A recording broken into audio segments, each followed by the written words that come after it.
제76회 소원포럼 시작하겠습니다. 안희정 충청남도 지사님의 강연에 이어서 오늘 지사님과 염태영 수원시장님 그리고 이곳에 계신 여러분들 그리고 저희 청내 사내방송으로 함께 화면으로 함께하고 계신 분들도 계시거든요. 함께하는 실시간 토크 콘서트까지 이어지겠습니다.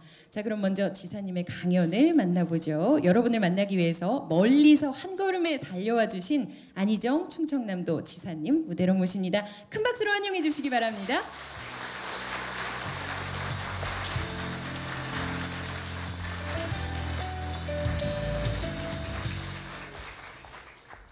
이 2층에도 계셨네요.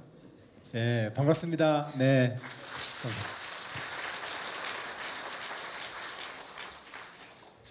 75회까지 이 자리에 섰던 많은 연사분들을 사진을 봤습니다. 저 사진을 보면서 제가 해야 될 얘기가 분명한 것 같습니다. 예, 저는 정치에 대해서 얘기하겠습니다. 왜냐면 저는 제 직업이 정치거든요. 저는 직업 정치인입니다. 이렇게 얘기하면은 뭔가 모양이 빠지나 봐요. 아이고 나는 뭐 어디 가서 아쉬운 것도 하나도 없고 먹고 살만한데 나라와 민족을 위해서 내가 지금 헌신하고 봉사하러 나왔어. 이러면 좀 모양이 살고 나는 이 정치가 내 업입니다. 이렇게 얘기하면 아슬아슬한 경계를 쓰는 듯한 느낌이 듭니다. 사람들이 존경을 안 할 것 같은 두려움. 여러분 그러십니까? 저 사람은 직업 정치인이라니까 뭐 한 자리 하면 돈 벌려고 눈에 불을 켜고 뭔 짓을 할지도 몰라. 이런 두려움과 이런 불신을 받을까 봐 하는 두려움 말이에요. 그런 두려움에 갇히게 됩니다. 그러나 아무리 생각을 하고 거듭거듭 생각을 해도 제 직업은 정치인입니다. 사실이 그러했습니다. 제가 고등학교 1학년 때 광주 항쟁이 났는데 그때 학교를 한 6개월 만에 제적당해 버렸습니다. 계엄사에 잡혀가서. 불의와 폭력이 판치는 이 세상을 나도 혁명을 해버리라 이런 생각을 그때 어린 나이에 하고 까불다가 잡혀가서 잘렸습니다. 어찌됐든 그때부터 저는 그것을 사회운동가라고 표현하든 아니면 노무현 대통령과 함께 정당인으로서 살았던 직업적 정당인이든 저는 항상 제 직업란에 정치인이라고 써야 했습니다. 90년 언제 때인가요? 우리가 신용카드를 발급받기 시작했던 그 시점에 80년대에는 정말로 잘 나가는 분들만 어디 비행기라도 타고 외국 다니시는 분들만 신용카드가 있었지 우리 평범한 사람들 신용카드 없었어요. 평범한 사람이 신용카드를 가지고 이렇게 긁을 수 있었던 거 시작했던 것이 90년대입니다. 저도 그때 신용카드를 발급받으려고 제가 오랫동안 최초로 첫 직장을 다니고 전세금 대출을 받으려고 주택은행에 적금을 개설한 이래로 주택은행을 계속해서 주택부금을 내고 했기 때문에 주택은행에서 BC카드를 발급받는데 인터넷에 이렇게 보니까 당신의 직업이 뭡니까? 라고 이렇게 사각박스를 세모표를 누르면 직업이 쭉 떠요. 근데 아무리 봐도 거기에 정치인이라는 직업이 없어요. 회사원, 공무원, 전문직, 뭐 교사 뭐 이렇게 쭉 있는데 정치인이라는 직업 나는 없더라고요. 그때 좀 황당했어요. 제가 뭐라고 내 직업을 써야 될지. 그러고 나서 아이가 학교에 들어갈 즈음에 아빠 직업이 뭐냐라고 묻는 그 칸에 아빠 직업을 뭐라고 얘기를 해야 되나? 우리 애가 혹시 정치하는 아빠 아들로 가면 뭔가 선입견을 좀 당할까 봐 싶어서 그때 솔직히 그냥 회사원이라고 썼어요. 회사원. 거기다가 약간 그 약간 좀 자존심을 세우느라고 전문직. 그러나 그때부터 더 생각을 했어요. 결과적으로 나는 그 직업란에 나는 정당인이라고 써야 합니다.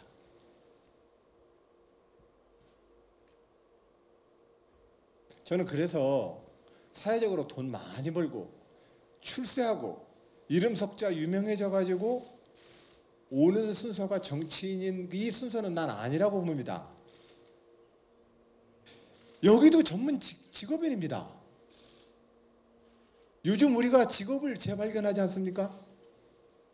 어느 직종이든 그 직업 세계의 전문가가 되는 것은 정말 존경스럽더라고요.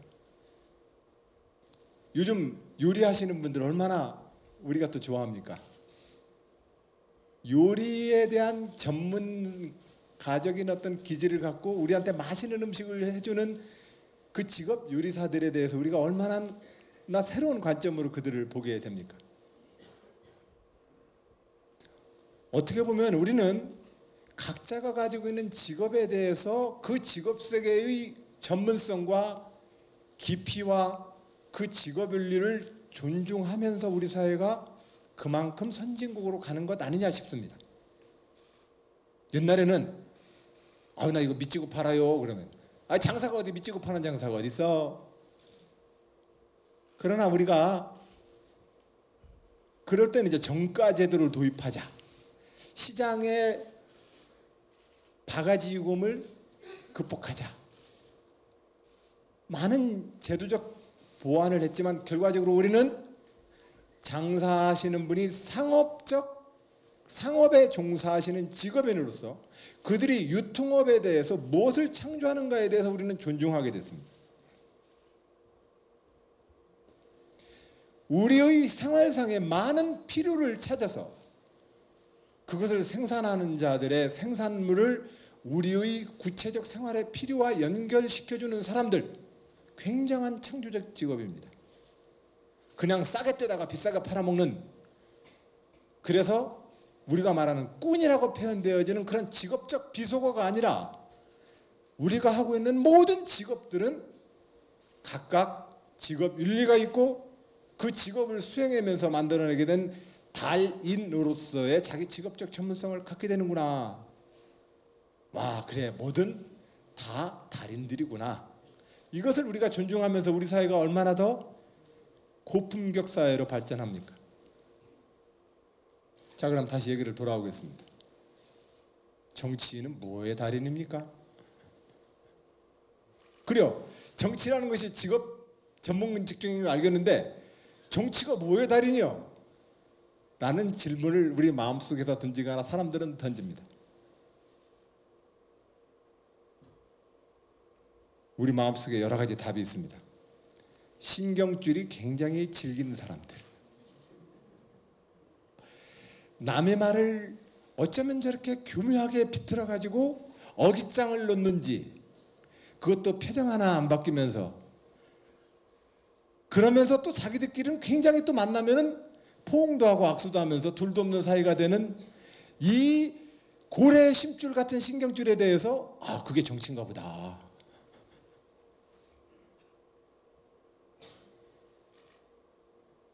저는 그게 정치라는 직업의 전문성이 아니라고 생각합니다. 정치라는 직업의 전문성은, 그리고 그 정치라는 직업의 전문적인 철학은 민주주의에 있다고 저는 생각합니다. 민주주의 철학가가 정치를 저는 해야 된다고 생각합니다. 민주주의가 뭐냐? 글자 그대로 풀면 백성이 주인 되는 거다. 선거 제대로 하는 거다. 대화 잘하는 거다.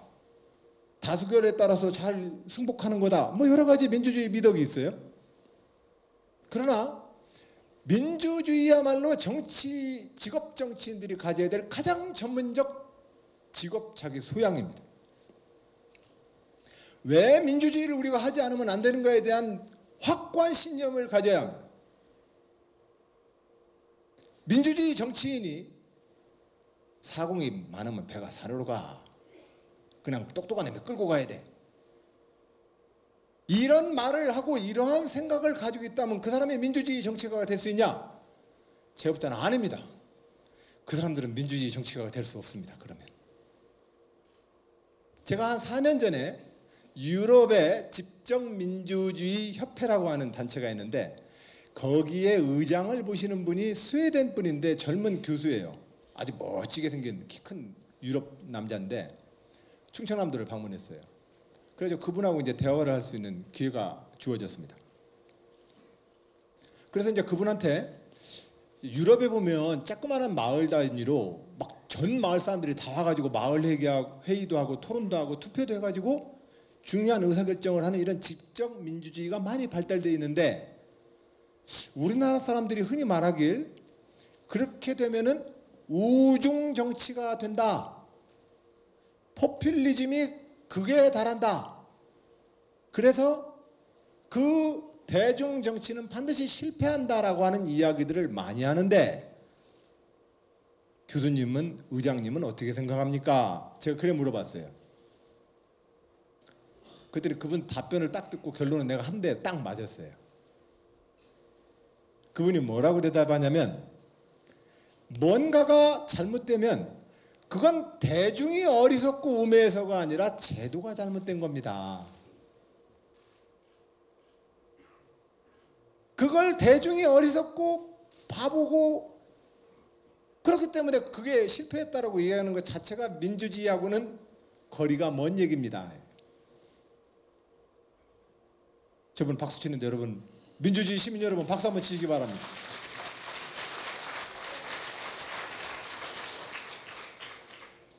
바로 사람들은 여럿이 모이면은 대중 심리에 휩싸이고 그들은 포퓰리즘에 이용당하고 그래서 그들은 바보스러운 대중이 되기 때문에 그러기 때문에 똑똑한 엘리트가 끌고 가야 된다라고 하는 그 역사 그것이 우리가 이제까지 경험해온 모든 정치 문화의 본질이었습니다.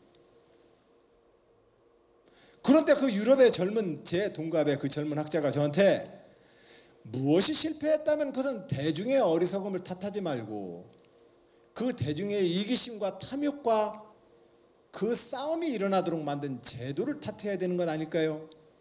라고 얘기를 딱 하는데 야 역시 민주주의를 오래 해온 나라 사람의 의식답구나 싶었습니다.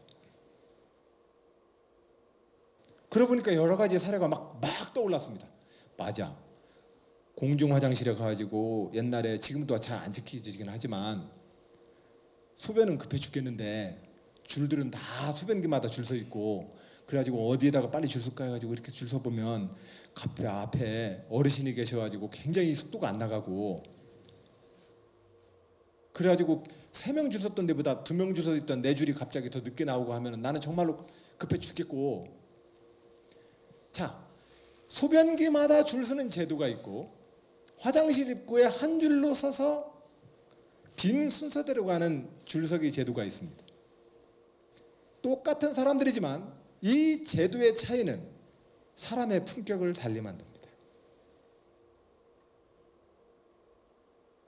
갑자기 소변기마다 줄 선 사람이 세종대왕 훈민정음에 나온 것처럼 어리석은 백성이 막 갑자기 많이 깨달아져 가지고 굉장히 품격 있는 시민으로 바뀐 걸까요? 아닙니다. 백성이 주인되고 주권자가 주인되는 나라를 방해했던 사람들은 결과적으로 당신들이 뭉쳐서 대화도 안 되고 우중정치로 가기 때문에 똑똑한 이 엘리트한테 나라 살림을 맡겨라. 그게 바로 정치라는 특권 질서를 만들고 그 특권 질서에서 기득권을 누렸던 많은 정치 엘리트와 지배 집단들이 만들었던 반민주주의 사상입니다. 오늘날에도 저는 직업 정치인으로서 이 민주주의 철학과 소신에 입각해서 정치 지도자들이 행동하지 않는 많은 일들을 너무나 많이 봅니다.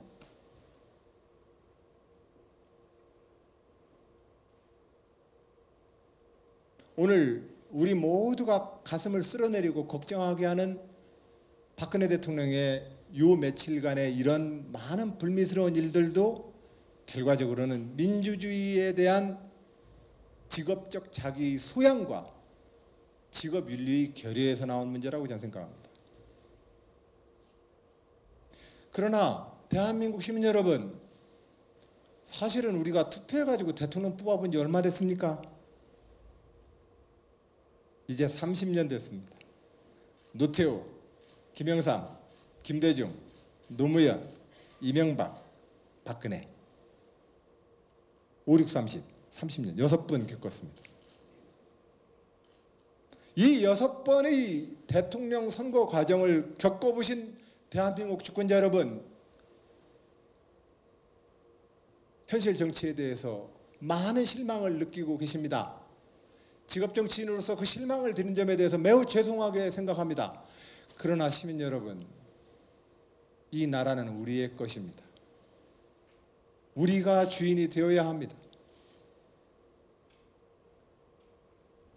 왜냐하면 우리가 내릴 수 있는 어떠한 현명한 결정과 권위 있는 결정도 여러분들이 내리는 결정보다 더 권위 있는 결정은 있을 수 없기 때문에 그렇습니다.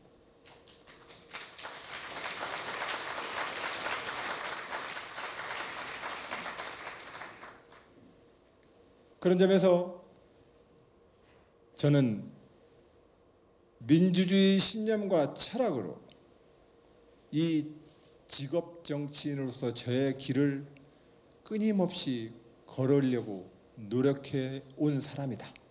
이 말씀으로 저를 소개하고 싶습니다. 그러니 제 직업은 정치입니다라고 하는 이 말이 오히려 더 많은 신뢰와 안도감의 단어가 되길 바랍니다.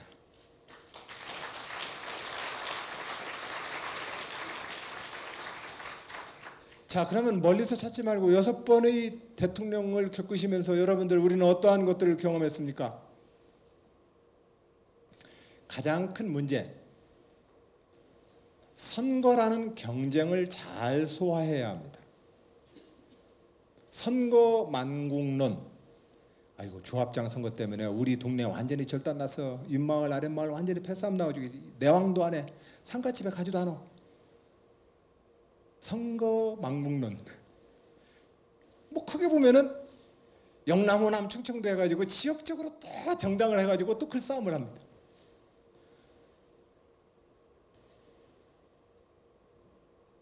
반드시 민주주의는 선거를 통해서 대표자를 뽑지 않으면 안 됩니다.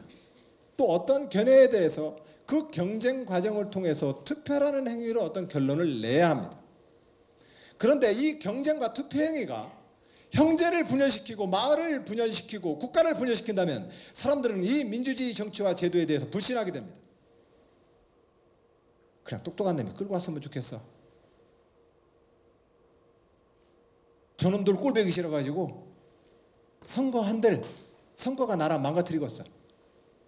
이게 우리들이 가지고 있는 걱정 아닙니까?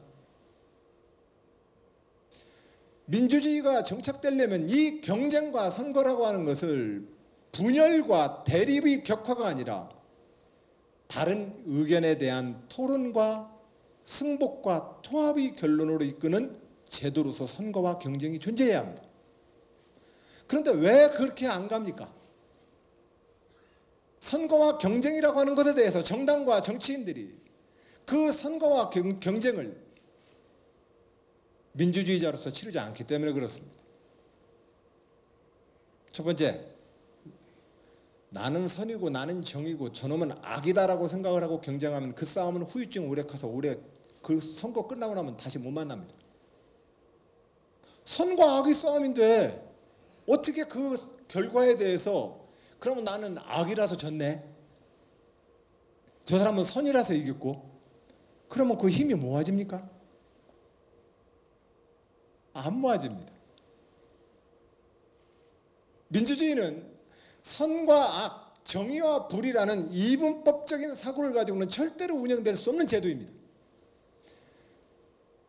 만약에 선과 악과 정의의 불의를 가지고 싸우려면 제 청년기 때처럼 혁명을 해야 되는 겁니다. 목숨을 걸고 혁명을 해야 되는 겁니다. 싹쓸이를 해야 되는 겁니다. 몰아내야 되는 겁니다. 그러나 국민 여러분, 그 폭력을 허용하시겠습니까? 아무도 허용하지 않을 것입니다. 우리는 그 시대를 넌더린하게 봐왔습니다. 무수히 많은 줄무덤과 무수히 많은 줄 초상이 대한민국 전역을 휩쓸고 있습니다. 근대사 100년 동안 우리는 그 싸움을 통해서 줄 초상을 당했습니다.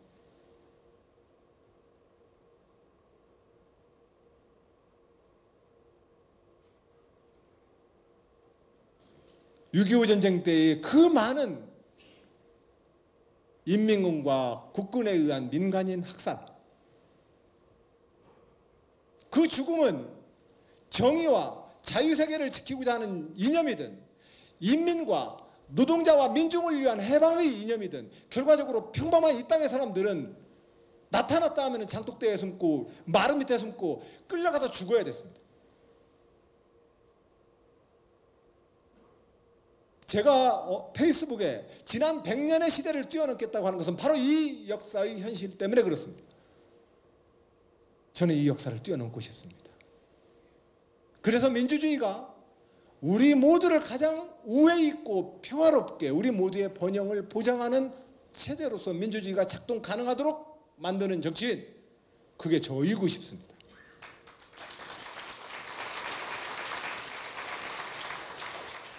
그러려면 민주주의에서 가장 피할 수 없는 경쟁과 선거와 투표라는 것에 대해서 우리는 어떻게 임해야 합니까? 그것은 다양한 견해의 토론으로 그 선거와 경쟁을 소화해 줘야 합니다. 영남 사람 안 돼, 충청도 사람 안 돼, 호남 사람 안 돼. 내가 호남에 태어났고 충청도에 태어났는데 어쩌란 말이에요.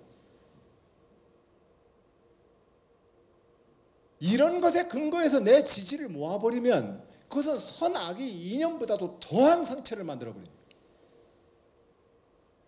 그러니까 정치인들은 기본적으로 이념, 옳고 그르고 선악이라는 이념으로부터 자유로워야 되고 지역적 연고로부터 자유로워야 합니다. 그 모든 것들을 허용할 수 있어야 합니다. 안 그러면 거기에는 씻을 수 없는 폭력이 발생하기 때문에 그렇습니다. 지난 6번의 대통령, 대한민국에서 우리가 이 민주주의가 정착되기 위해서 선거와 경쟁을 어떤 식으로 소화할 것이냐에 대한 첫 번째, 우리의 저는 교훈이고 국민들의 요구라고 생각을 합니다. 국민들이 맨날 얘기하지 않습니까? 아이고 이놈들아 그만 싸워라, 그놈이 그놈이다. 저는 처음에는 그 말이 너무 고가웠습니다. 내가 당신들 농민을 위해서, 내가 힘없고 빽없는 서민을 위해서, 당신들을 위해서 내가 싸우고 있는데 그만 싸우라고 자꾸 뒤에서 뭐라고 하시니 도대체 정치를 하라는 겁니까? 말라는 겁니까? 제 편 들어주셔야죠. 막 미웠습니다. 그런데 이제는 좀 알 것 같습니다.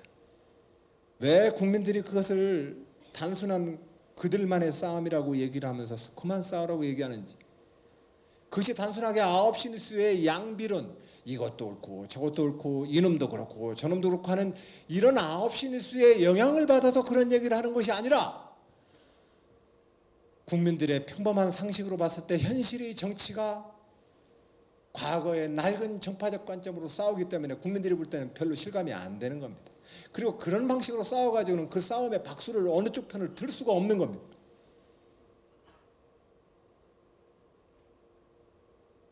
민주주의 직업정치인으로서 저의 유일한 신은 그 국민이기 때문에 그렇습니다.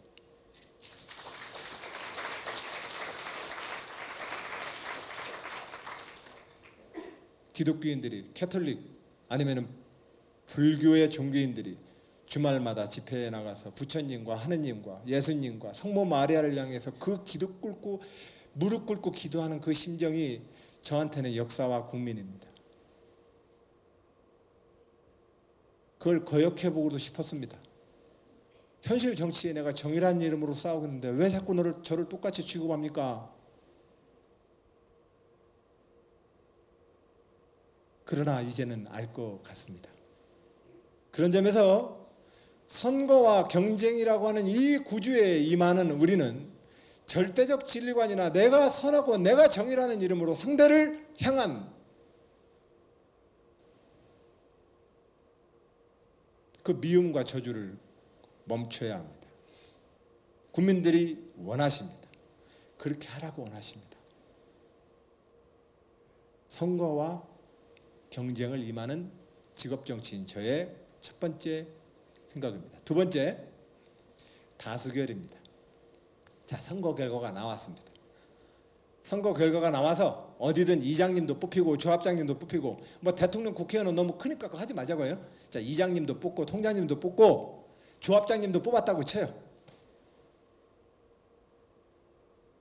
그러면 그 선거 결과에서 이긴 분은 내가 이제 당선됐고 나하고 있는 사람들이 다수파가 됐으니까 내 마음대로 싹쓸이 할란다. 그러면 됩니까? 안 됩니까? 안 되죠. 예, 동네 개모임도 깨져요. 그러면 예, 안 나와요. 그러면 사람들. 그런데 지난번 우리는 6번의 대통령이 지난 동안 어떻게 됐습니까? 내가 다수파니까 내 마음대로 하겠다는 거 아니에요?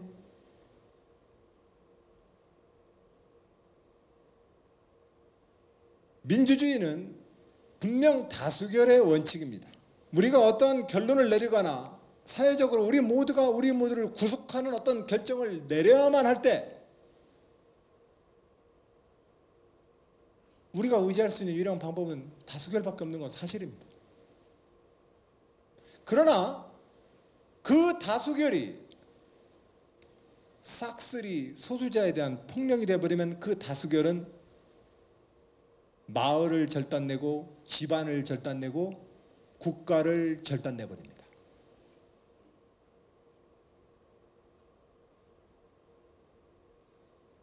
여섯 번의 대통령을 통해서 우리는 민주당 정부 10년, 그 앞에 새누리당 10년, 지금 또 현재 뒤에 새누리당 10년, 합의 30년, 요 계절을 보셨습니다. 이 다수결주의라고 하는 것들이 지금 어떻게 작동을 해왔습니까? 저는 민주당의 후예로서 감히 수원 시민 여러분들께 이 말씀을 드리고 싶습니다. 김대중 노무현 정부 때 우리가 다수파가 되는 그 순간에도 우리는 소수파와 대화하려 했습니다. 사립학교법, 국가보안법, 사립학교법, 사립학교 운영 이사진에 사회 운영 이사진 포함시키는 몇 가지 조항을 가지고 박근혜 대통령 한 달 반, 2달을 나가서 국회를 보이콧해 버렸습니다. 법은 이미 개정됐습니다. 그때 노무현 대통령이 청와대로 여야 원내대표를 불러다가 당시에 정동영 원내대표가 그 당시 누가 원내대표였는지 모르겠네. 김한길 원내대표였어요. 이미 통과된 법이라도 야당이 저런 식으로 의회를 보이콧할 정도로 저렇게 싸우니 다른 타협안을 좀 만들어 보시면 어떻습니까? 이 자리를 청와대에서 불러다가 대화를 유도했습니다. 당연히 열린우리당 대표와 의원님들은 기분 썩 안 좋지요. 이미 다수결로 해서 법 다 통과시켰는데 뭐하러 그걸 또 불러다가 한 달 반 나가서 데모한다고 그걸 불러다가 다시 또 그 법을 원점에서 다시 논의하자는 것이 그게 과연 옳은 얘기냐는 문제제기를 받았습니다. 자, 김대중 노무현 정부가 김대중 대통령이 당신이 겪었던 야당 시절의 그 모든 문제에 대해서 정치적 보복한 적 없습니다. 노무현 정부는 야당의 모든 얘기에 대해서 다수파했지만 그것을 대화를 통해서 풀려고 했습니다. 그랬더니 그때 어떤 얘기 나왔습니까? 아마추어다. 쥐어진 권력도 제대로 못 휘두른다. 쟤네들이 경험이 없는 아마추어라서 저렇게 운영한다. 자, 그러나 주권자 여러분, 우리가 다수파와 다수결이라는 제도가 지난 30년의 기간 동안 어떻게 사용되어는 다수결주의를 원하십니까?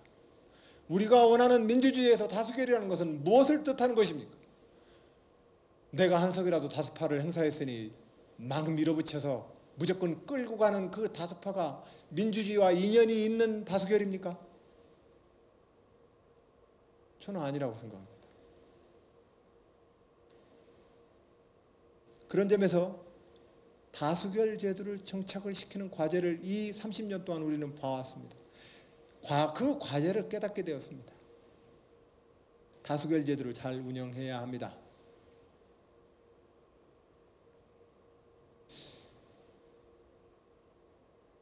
경쟁과 선거를 그리고 다수결을 어떻게 할 것이냐. 이건 이제 민주주의의 거의 밑반찬입니다. 밥상 차림으로 치면 거의 간장이랑 김치 정도 담근 겁니다.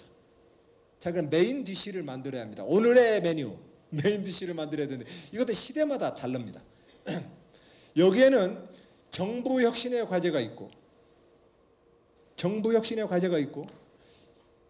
시장의 공정성에 대한 과제가 있고 법치주의 확립을 위한 법치주의의 제도 설계에 대한 과제가 있습니다.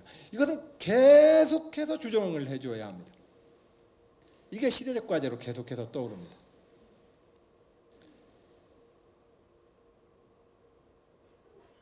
정치도 조금 전문직 좀 같지 않습니까? 네. 제가 볼 때는 여의도나 현재 벌어지고 있는 모든 정치적 정쟁은 다 자기 승질을 못 이겨서 하는 싸움들입니다. 아니 네가 나한테 감히 건방지게, 거의 그 수준의 싸움들을 하고 있는 것입니다. 실질적으로 우리가 어떠한 주제에 대해서 예를 들면 노동시장의 개혁이든지 경제의 개방화 전략이든지, 안 그러면 지금 올 가을에 쌀값이 지금 폭락하고 있습니다.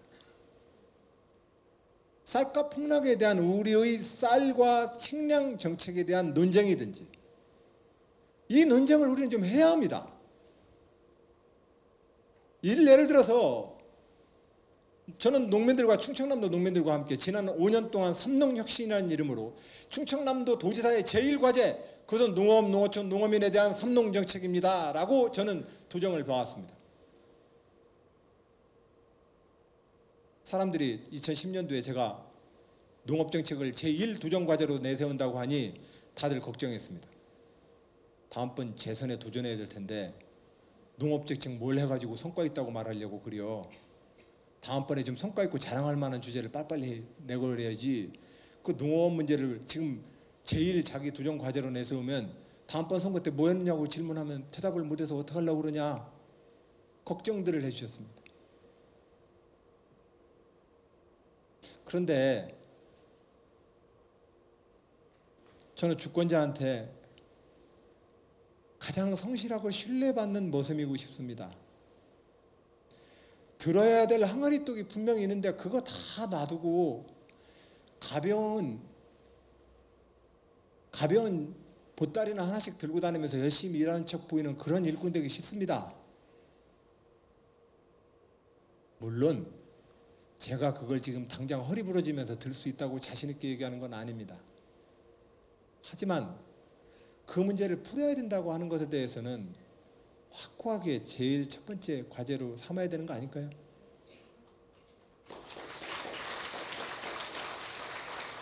삼성과 현대 대기업의 R&D 혁신, 사실상 그 기업들 내버려둬도 자기들이 전 세계에 자극을 받기 때문에 자기들이 먼저 튀고 나갑니다.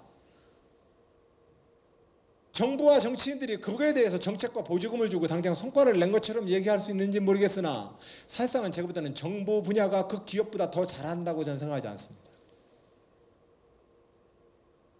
오히려 우리가 세금으로 운영되어지는 정부는 시장에서 이미 사양산업화되어 있고 경쟁력이 낙후되어 있고, 하지만은 농업 없는 나라 있습니까? 그럼 이 문제를 해결해야 합니다. 대학 정책도 마찬가지입니다. 의과대, 법대, 경영대, 당장 시장에서의 수요와 공급이 뚜렷한 것들, 그런 과목들에 대해서는 그냥 일반 대학에서 하게 내버려 두면 됩니다. 그러나 우리에게 정말 필요한 순수 물리학이나 순수자 들어가고 있는 학문들에 대해서는 그건 당장 입학생도 잘 안 들어오고 졸업해서 취직할 때도 없습니다. 일본의 노벨상이 뭐 몇 명이고 얘기하는데 그거 부러워할 시간 있으면 사실상은 우리 대학에 대해서 시장에서 돈이 안 되고 취업도 안 되지만 누군가는 반드시 연구해야 될 그 대목에 대해서 국가가 투자해야 되는 거 아니겠습니까?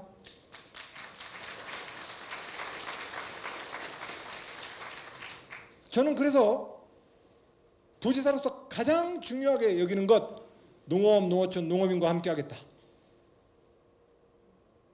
그랬더니 저 몇 시까지 끝내야 됩니까?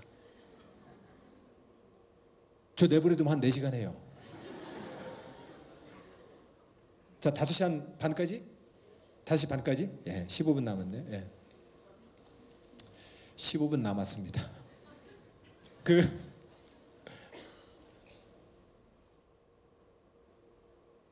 그러니까 농민들이 제가 도지사가 제1도정을 농업정책으로 한다 그러니까 이 도지사가 농업정책을 좀 해가지고 뭔가 바꿔줄 모양이다. 근데 별로 바뀌어지는 게 없었거든요. 그러니까 요걸 또 태바가지로 먹습니다. 제가 그랬거든요. 농민 여러분, 충청남도에 제가 도지사로서 동원할 수 있는 돈이 얼마나 있다고 이 농업을 제가 바꾸겠습니까?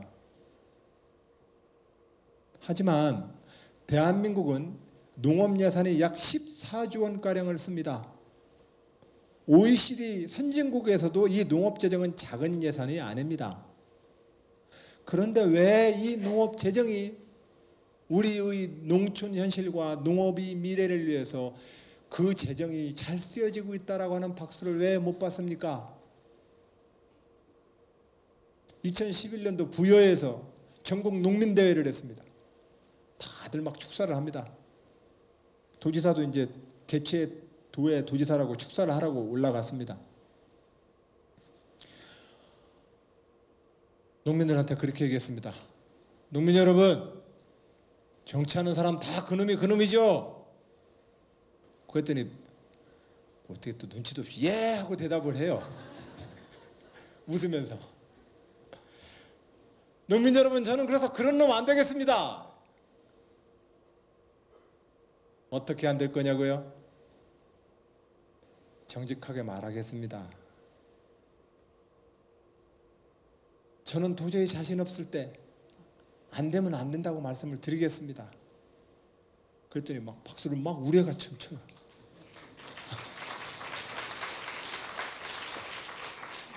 근데 그러고서 이제 뭐 내려왔어요. 내려와서 이제 개회식도 끝나고 이제 다 흩어지는데 형수님 같은 분들이 막 7, 8분이 오셨어. 경남에서 왔는데 뭐 이러면서 막 그 경남에 형수님들이 오셔가지고 근데 여름이었는데 반팔에 면티 하나 입으셨어요. 아이고 도지사님 이쁘게 생겼고 어떻게 말도 그렇게 잘한대. 그러면서 우리 사인 좀 받으려고 하시오 그런 거야. 그 경상도니까 뭐라고 해야 되나? 사인해달래요. 그러면서는 어디다 사인해줘요 그랬더니 등짝을 딱 내밀고 그 매직을 줘요. 이거 매직 이거 살에다가 타고 들어가면 안 될 텐데 그랬더니 일 없어요 뭐 우리들 뭐 써달래요. 그래서 뭐 그래도 아무리 형수님이지만 여성의 등짝이니까 굉장히 이렇게 조심스러운 마음으로 그러니까 더욱더 못 쓰는 글씨가 더 삐뚤빼뚤해지고 그래가지고 이제 어렵게 이제 써서 드렸어요. 그때 사진도 찍재요. 그래서 이제 사진도 이렇게 찍고 그들 깔깔거리고 박수를 치고 이제 가시더니 한 2-3걸음 걷다가 뒤돌아서서 한 두 번이 그러세요. 아이고 그 말씀도 참 좋고 한데 그 말씀대로 하려면 대관에서 어쩐대요 그러는 거예요. 당신의 그 정치하는 태도와 그 정직한 태도는 충분히 동의하고 우리가 정치에 대해서 불신하는 바다. 하지만 그 말대로 하려면 너 힘들 거다.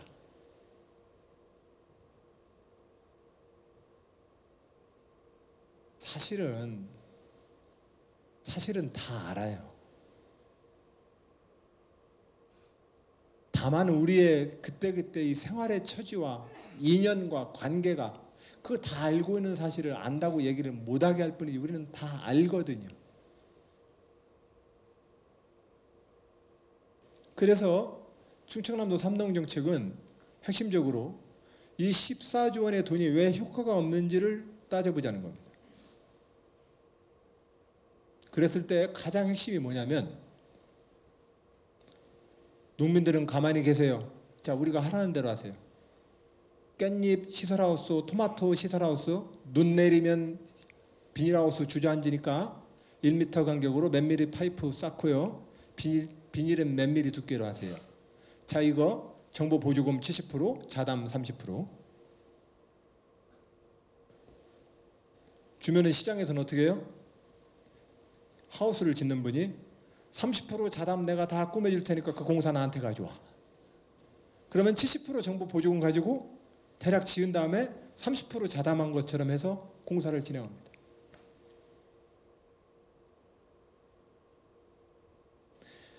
모든 보조금이, 우리가 쓰는 정부 재정의 모든 보조금들이 그 돈을 전달하는 사람의 체면은 세워줄지는 모르겠지만 그 돈을 전달함으로써 전달하는 자는 전달하는 자로서의 그 권력은 커질지 모르겠으나 실질적으로 우리가 치유하고자 하는 농업 미래는 못 고친다는 것을 발견했습니다. 이 문제를 어떻게 풀어야 합니까?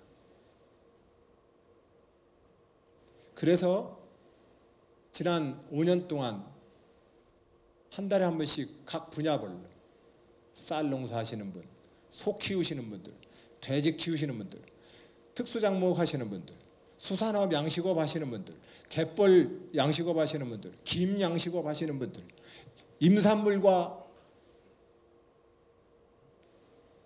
표고버섯 및 임산물 임업을 하시는 분들, 산림 경영을 하시는 분들, 농산어촌에 있는 각 작부 체계별로 그분들과 1박 2일로 계속해서 5년 동안 같이 공부하고 토론했습니다.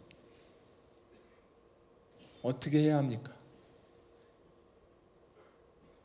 그래서 이 5년 만에 그 사이 몇 가지 우리는 의미 있는 합의를 했습니다. 농정의 대상이 되었던 그 농민들이 농업정책의 주인으로 전환하는 그 전환을 만들기 위해서 우리는 노력했습니다. 충청남도는 노력했고 저는 노력했습니다. 왜냐하면 그 돈은 농민 그분들이 주인이기 때문에 그분들을 손님으로 만들어 놓으면 눈먼 돈이 되지만 그 재정과 정책이 그들이 것이 되면 그 정책은 살아서 효과를 발휘할 수 있기 때문에 그렇습니다. 그래서 지난 여름에는요, 충청남도에서 굉장히 재미난 합의를 했습니다. 그동안 pH 농도라고 해서 땅의 산성도에 따라서 화학 비료를 맞춤형으로 공급을 해왔습니다. 그 연간 예산이 한 250억가량 됩니다. 300억가량. 거기에 충청남도에 쌀 농사를 짓는 분들한테 경영보조금으로 한 200억가량을 씁니다. 합이 500억입니다.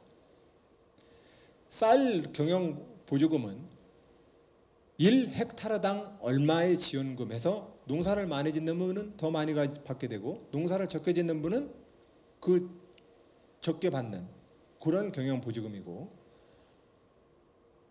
맞춤형 비료 지원 사업도 농가 단위별로 경지 면적에 따라서 비료를 나눠줍니다. 근데 이 비료를 이렇게 나눠주다 보니까 이 비료는 기본 밑반찬이 돼버린 겁니다. 그 위에 또 더 좋다는 비료를 사람들은 더 뿌리기 시작합니다. 그래서 이러한 맞춤형 비료 지원 정책 사업은 자기 땅을 관리하는 농민들의 자기 판단을 존중해서 그 땅을 이렇게 세울 수 있는 정책을 그 농민들과 짜내는 것을 전제로 맞춤형 비료 지원 사업에 대한 예산과 단위 면적당 나눠주던 이 예산을 합쳐서 500억 원을 모든 농가에게 균등 배분하기로 9개 농민단체와 합의했습니다.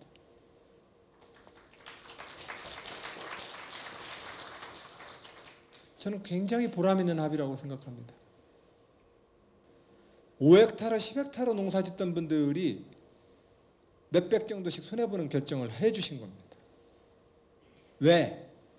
그것이 농업과 농촌의 농가의 소득 보전을 향한 농가의 소득 보전을 통해서 그 농민이 농업의 혁신의 주체로 자기 책임성을 높이자라고 하는 취지에 우리가 공감을 했고, 그래서 우리는 그 재정을 농가의 소득보증금으로 전환하더라도 그것을 농업혁신의 친환경 자연농법으로의 농업혁신으로의 우리의 결의들을 모아내는 쪽으로 그 재정을 쓰자고 합의한 것입니다. 처음에는요, 있던 거 내버려 두고 추가로 좀 더 뭘 따로 준다고 얘기를 해야지, 뭐 있는 걸 가지고 이렇게 이리 빼고 저리 빼가지고 나눠준 거, 그거 누가 못해요? 그러니까 농민들한테 그랬어요. 농민 여러분, 저도 그렇게 해드리고 싶은데 죄송합니다. 제가 농업과 농촌을 고향으로 하고 있는 어떻게 보면 마지막 세대일 겁니다. 국회의원 저 300명 중에서 이 농업과 농촌의 구조 내에서 우리가 동의를 해줄 수 있는 유일한 마지막 세대라고 생각을 하셔야 합니다. 농촌과 이 농업을 대변할 수 있는 국회의원 숫자가 날이 가면 갈수록 줄어들고 있고, 앞으로도 이 농업 재정은 그 국회의원들의 숫자만큼이나 확보하기 어렵습니다. 그 외에 우리는 더 많은 재정 수요처를 가지고 있습니다. 그래서 농민 여러분, 제가 외국 농수축산물의 시장 개방에 대해서 절대 반대를 해서 국내 농업시장을 지켜주겠다는 약속도 못하겠고, 내가 뭐든 더 하나 더 주겠다라고 하는 약속만 가지고 이걸 못할 것 같습니다. 왜냐하면 당장 그렇게 얘기하는 것은 농민을 위해서 제가 뭔가 더 애쓰는 사람으로서 당장 박수 받기는 쉬울지는 모르겠지만 앞으로 지속 가능하지가 않습니다. 그러면 그때 우리 농촌 어떻게 하랍니까? 우리 농업 어떻게 하랍니까? 92년도에 시작된 우루과이 라운드에서 대한민국은 쌀 시장 개방을 거부하고 쌀 시장을 개방하지 않는 대신에 국제사회로부터 쌀을 의무 수입하기로 약속을 했습니다.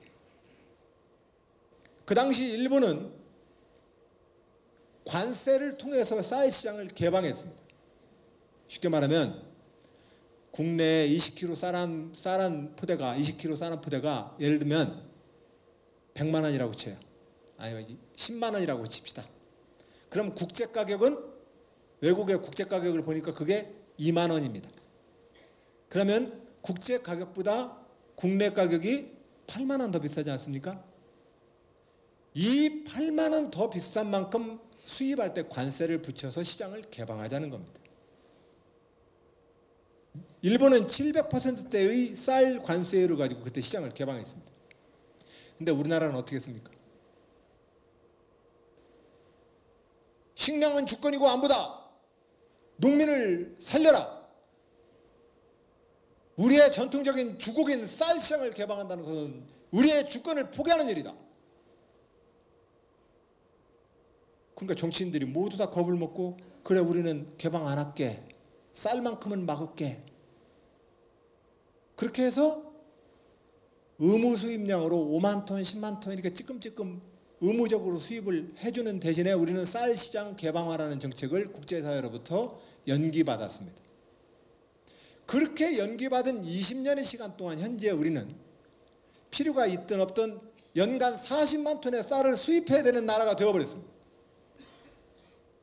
그리고 급기야 지난해 우리도 관세화를 통한 쌀 시장 개방 국가가 되었습니다.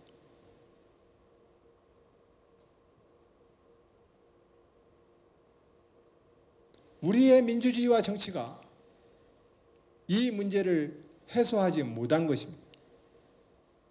우리 민주주의와 정치가 실질적으로 우리의 이익과 우리의 시장과 농업 경쟁력을 이끌지 못한 것입니다. 이 상태에서 우리는 정치적으로 그것을 미봉시켰고, 쌀시장 개방 반대라고 하는 그 이념을 우리는 지켰는지는 모르겠으나 실질적으로 우리 농업 기반은 더 깨져버렸습니다.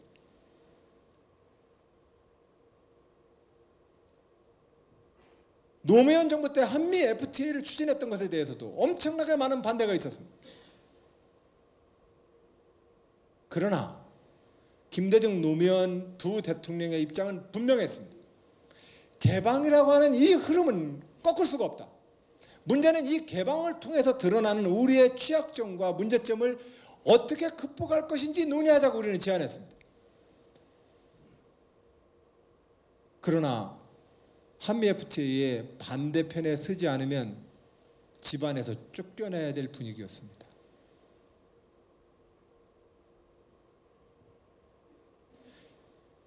우리는 지난 6번의 대통령을 통해서 민주주의 정치가 어떤 방향으로 진행돼야 되고 민주주의 지도자는 어떻게 처신하고 그 지도자는 어떤 역할을 수행해야 되는지에 대해서 좋은 사례, 나쁜 사례를 경험했습니다.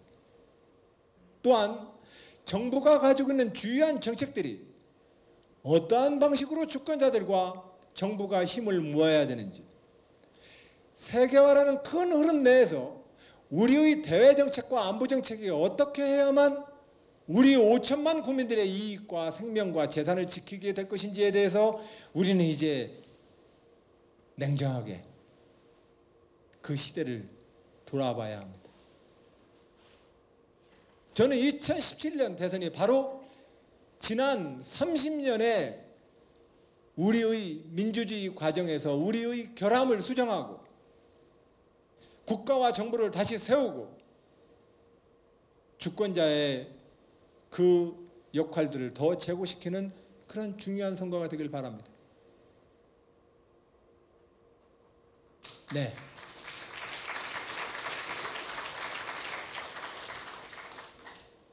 수원 시민 여러분, 저는 직업 정치인 안희정입니다.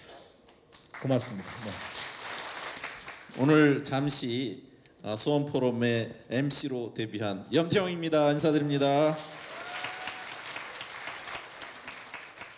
우리 지사님 강의 잘 들으셨어요?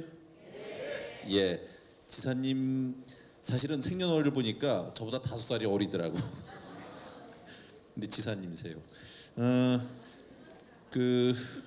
오늘 말씀 중에는 상당히 여러 가지가 정치인 다 회피하고 싶은 문제를 정면으로 이렇게 돌파하려고 하는 거, 또 보통 상식이지만 우리가 좀 다루기 꺼려하는 것들을 늘 회피하지 않고 그것을 어떻게 보면 과제로 항상 반듯하게 올려놓고 싶어 하시는 거, 그런 걸 늘 오늘 강의 속에서 느꼈다는 생각이 듭니다. 그렇죠?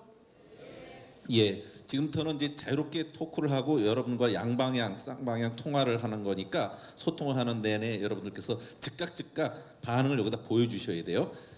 엄지족 아시죠? 예. 저는 TV를 잘 못 봤는데 그런 게 있다고 그러더라고요.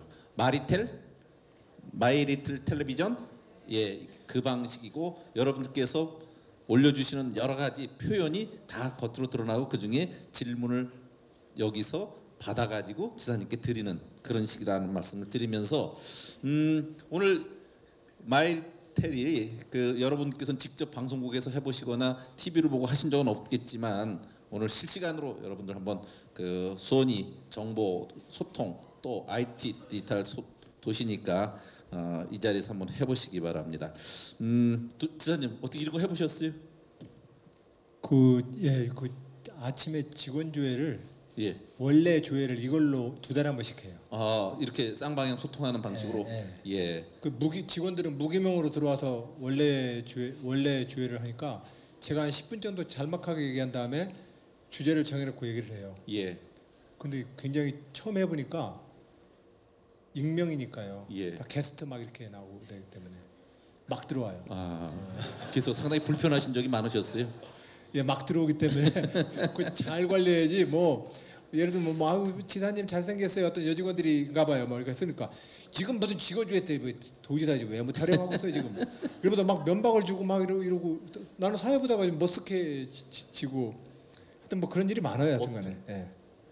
그 도에는 지금 익명 게시판이랑 원래 때는 전 직원들이 이걸로 이렇게 원래 조회를 해요. 오늘 아픈 일이 많아요. 예, 사실은 지사님이 이런 방식을 어떻게 익숙하게 적응할까 싶었는데 저보다 훨씬 더 앞서가고 계시니까 더 드릴 말씀이 없는데 질문 벌써 나오네. 우유빛깔 안희정? 예, 솔직히 누가 이런 얘기를 해요? 근데 아까 제가 딱 보니까 5살 차이에요 그랬더니 예. 어머 염 시장님 그렇게 안 보이는데요 동안이시네요 막 올라오더라고요. 아, 그랬어요? 아까 서 계셔서 못 봤어요. 상당히 훌륭한 관객이 계셨네. 그래서 예. 제가 지금 관중이 약간 좀 편파적인 것 같다. 사실은 여기 솔직히 저는 수십 년 동안 봐온 사람들이라 예. 팬은 아니라고 그랬지만 익숙한 사람들이 더 많을 겁니다. 네. 야 이거 뭐 정말 여러분들 이 정도로 나가면 지사님 그냥 일어날지도 몰라요. 참 도지사님이 제일 잘 생기셨어요. 이야 게스트 57 어느 분이세요? 그거 물어보면 실례잖아요. 야, 우리 지사님 아까 그 질문해 보니까 그런 얘기가 있더라고요. 지사님 그 도정에서 이것만큼은 꼭 다른 데서 그 벤치마킹해서 배워갔으면 좋겠다. 이것만큼은 내가 자랑할 만한 도정 정책이다. 그런 거 있으시죠? 근데 사실은 염태영 시장님 앞에서는 저는 자꾸 움츠러들어서 염태영 시장님이 너무 잘하시기 때문에 제가 어디서 뭐 자랑을 하겠어요. 번데기 앞에서 줄은잡기죠. 그래서 저는 시장님 앞에서는 자랑을 못 할 것 같아요. 딴 데가 많은데. 사실 이거 다 짜고 치고 하는 겁니다. 사실은 전혀 그렇지 않은데 지사님하고 한번 우리 농업 정책에 대해서 한번 이렇게 몇 분 같이 토론회를 한 적이 있었어요. 네. 2, 3년 전에. 근데 그때마다 지사님은 늘 뭐를 부러워하시냐면 우리처럼 인구가 한 130만 되는 도시를 갖고 있으니까 소비처가 되고 농업으로서는 우리 소비처가 있는 것을 어떻게든 손을 잡고 싶어서 저한테 잘 보이려고 꽤 노력을 하시더라고요. 그런 심정 아세요? 농민이 생산한 것을 판로를 누군가는 해줘야 되는데 수원 같은 큰 도시가 해주면 좋겠다는 그럼요. 생각을 늘 예. 갖고서 지금까지 해주시는 많은 말씀은 그런 측면에서 수원 시민에게 뭐 긍정적인 마인드로 저한테 어필하고 싶으신 게 있으셨다는 걸 전제하고 수원 시민 여러분, 충청남도에서는 오감이라는 브랜드로 아식 9가지의 엽채소류와 청풍명월 골드라는 쌀과 토바오라는 한우를 팔고 있습니다. 여러분들 슈퍼에 가셔서 제가 최근에 롯데, 홈플러스, 이마트 GS까지 해서 4개 리테일샵 모든 데에다가 충청남도 오감 브랜드 입점을 다 마무리 짓고 그 속에서 올 초부터 충청남도 오감 브랜드를 팔고 있습니다. 깻잎, 버섯, 고추, 고구마, 감자. 예. 브랜드 뭐라고요? 오감이에요. 오감이에요. 오감을 만족하는 브랜드입니다. 예. 예. 지금부터 여기 올라온 질문 중에 그 좀 어려운 질문이 하나 있었는데 통일에 대한 지사님 생각을 좀 여쭙고 싶다고 한 게 있었어요. 그렇군요. 예, 좀 무겁겠지만 한번 네. 그건 또 피할 수 없이 그냥 지날 수 없는 그런 질문인 것 같습니다. 예, 우리 유구한 역사에서 우리가 지금 분단된 지가 한 70년밖에 안 됩니다. 유구한 5,000년 역사를 보면 정말 순간의 역사입니다. 다시 통일될 겁니다. 그리고 우리 지구상에 존재하고 있는 유일한 지난 동서냉전의 이 이념적 대결 구도 그리고 잠시 총성이 멎어 있는 휴전 상태는 빨리 평화 체제로 이행을 해야 되고 또한 교류와 번영을 이끌고 그래서 우리는 반도 국가가 아니라 중국과 함께 아시아의 대륙 국가로서 우리 후손들에게 미래를 만들어줘야 되지 않겠습니까? 예. 예. 그러니까 평화 통일 또 꼭 언젠가는 평화 통일이 되겠지만 우리 시절에 꼭 됐으면 좋겠다는 생각을 예. 하고요. 헌법의 명령이에요. 예, 평화와 통일을 지향해야 되는 것은 대한민국의 공직에 있는 모든 사람들과 시민들과 주권자들이 합의한 거예요. 대한민국은 평화와 통일을 지향하고 실현시키자. 이게 5천만 국민들이 지금 합의한 약속이죠. 예. 지금부터는 질문 들어온 것 중에 랜덤하게 뽑기 위해서 네. 여기에 버튼이 옆에 있거든요. 네. 1번부터 5번까지. 예. 그 중에 어떤 거든지 딱 누르시면 예. 거기에 해당되는 질문이 여기 뜨게 돼 있어요. 아 그래요? 예. 한번 그 지사님께서 몇 번을 좋아하시는지 모르지만 임의대로 한번 눌러보세요. 뭐 촌사람 기죽이는 것도 아니고 왔더니 뭐 최첨단 막 이런 걸 갖다 놓고 지금 충남도에서 지금 기죽이려고 하는 게 지금 좀 기 좀 주고 가셔도 괜찮아요. 한번 눌러볼까요? 예. 오 이거 뭐 3번. 예. 예, 3번이 떴네요. 안희정의 인간적 장점을 한 가지 꼽는다면 무엇인가요? 그리고 이것만큼은 남에게 지지 않는다라고 생각하시는 가장 자신 있고 가장 잘하는 것은 무엇인지 궁금합니다. 인간적인 장점, 또 자신 있고 잘하는 것. 예, 이렇게 두 가지네요. 예, 최근에 제가 별명을 하나 얻었어요. 도올 김용옥 선생님이랑 인터뷰를 했는데 인터뷰를 한 2시간 하고 나서 저는 도올 선생님이 저한테 그 질문을 그런 별명을 붙여준 것이 난 이해가 안 가요. 뭐라고 붙여줬냐면 자네가 진지빤스라며 이렇게 얘기하더라고요. 근데 제가 볼 땐 도올 선생님이 진지빤스지 제가 진지빤스겠어요? 근데 김용옥 선생님이 저한테 진지빤스라는 별명을 시켜주셨는데 늘 진지하다는 것이 단점이기도 하고 장점인 것 같습니다. 네. 진지하시다고요. 네. 아까 강의할 때 보니까 정말 진지하셨죠? 네. 예. 네, 너무 진지해서 대부분 이제 제 아내가 한번 어디 토크쇼에 가서 저의 뒷담화를 했는데 근데 그때는 몰랐는데 이 사람은 말이에요. 제가 며느리라서 이제 추석 설날 때 가서 전 부치고 하루 종일 일하고 오면 그날 저녁에 절 붙들고 앉아가지고 동학이 어떻고 뭐 근현대사가 어떻고 이렇게 떠든대요. 그러면 자기가 열이 확 받아가지고 하루 종일 전 부치고 온 사람한테 뭐 동학이 어떻고 역사 얘기를 한다고. 근데 나는 그런 모습을 당신이 그런 나를 좋아했던 거 아니야? 난 그래서 당신이 좋아해줬던 그 모습을 난 더욱더 열심히 하려고 했는데 왜 당신은 언제부턴가 그런 나를 싫어해?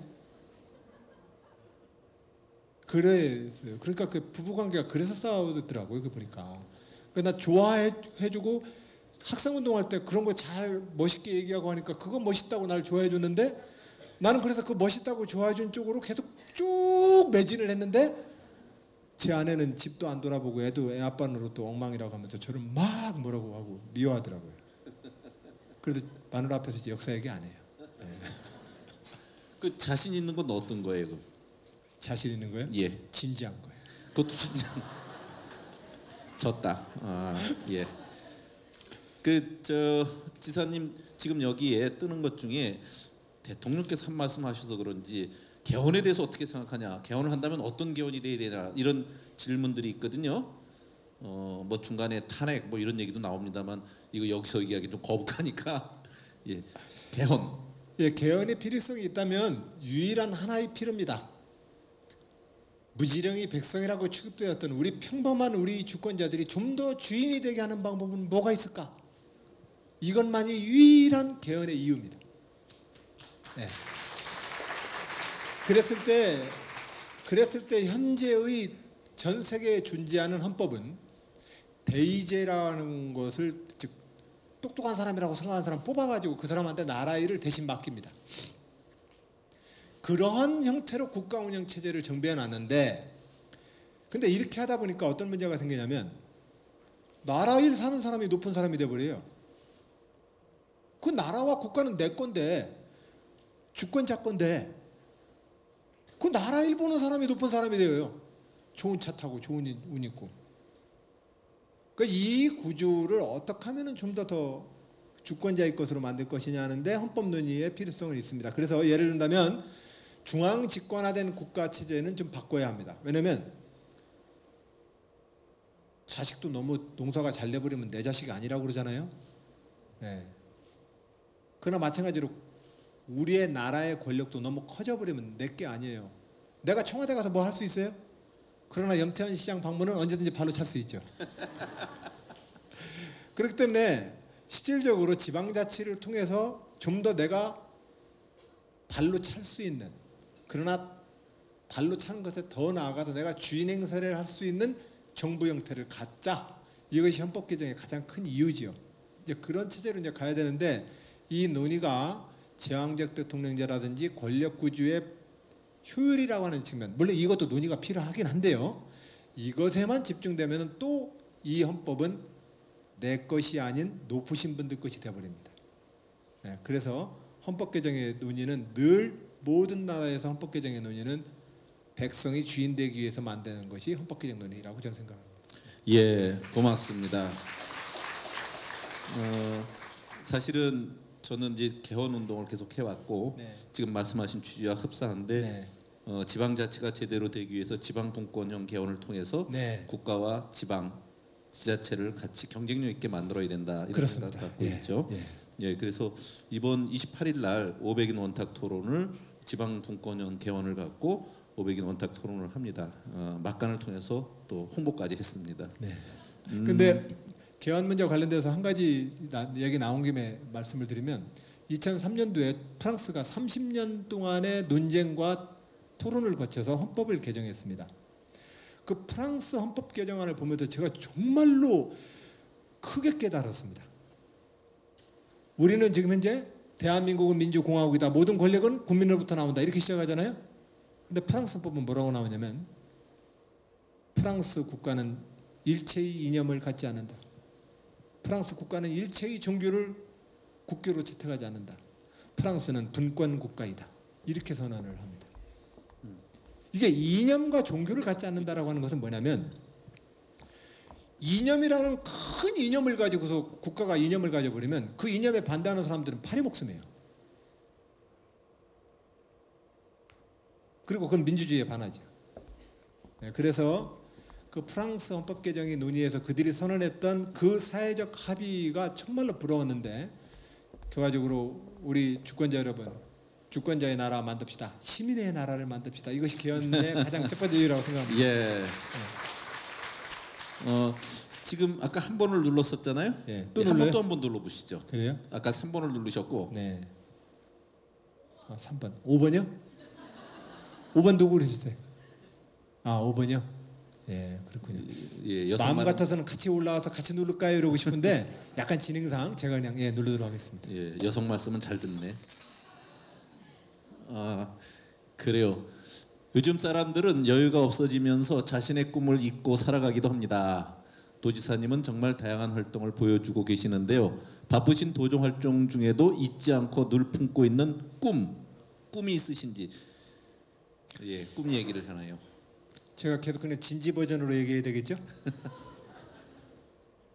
예, 그 진지 버전으로 제 그냥 진지한 태도로 얘기를 하면 제 마음에 좀 평화를 계속 유지하고 싶어요.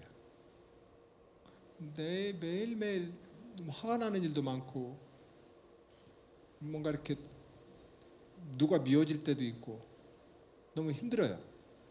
물론 이제 옛날에 비하면 훨씬 더 마음이 평화로워졌는데 시장님도 마찬가지일 거예요.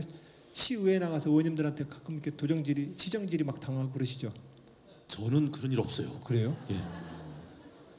저는 꼭 의원님들이 도지사를 꼭 불러서 꼭 질의응답을 하세요. 근데 요즘은 이제 많이 이제 서로 간에 친해져서 이제 안 그러시는데 초반에는 어떻게 닦아 세우시던지요.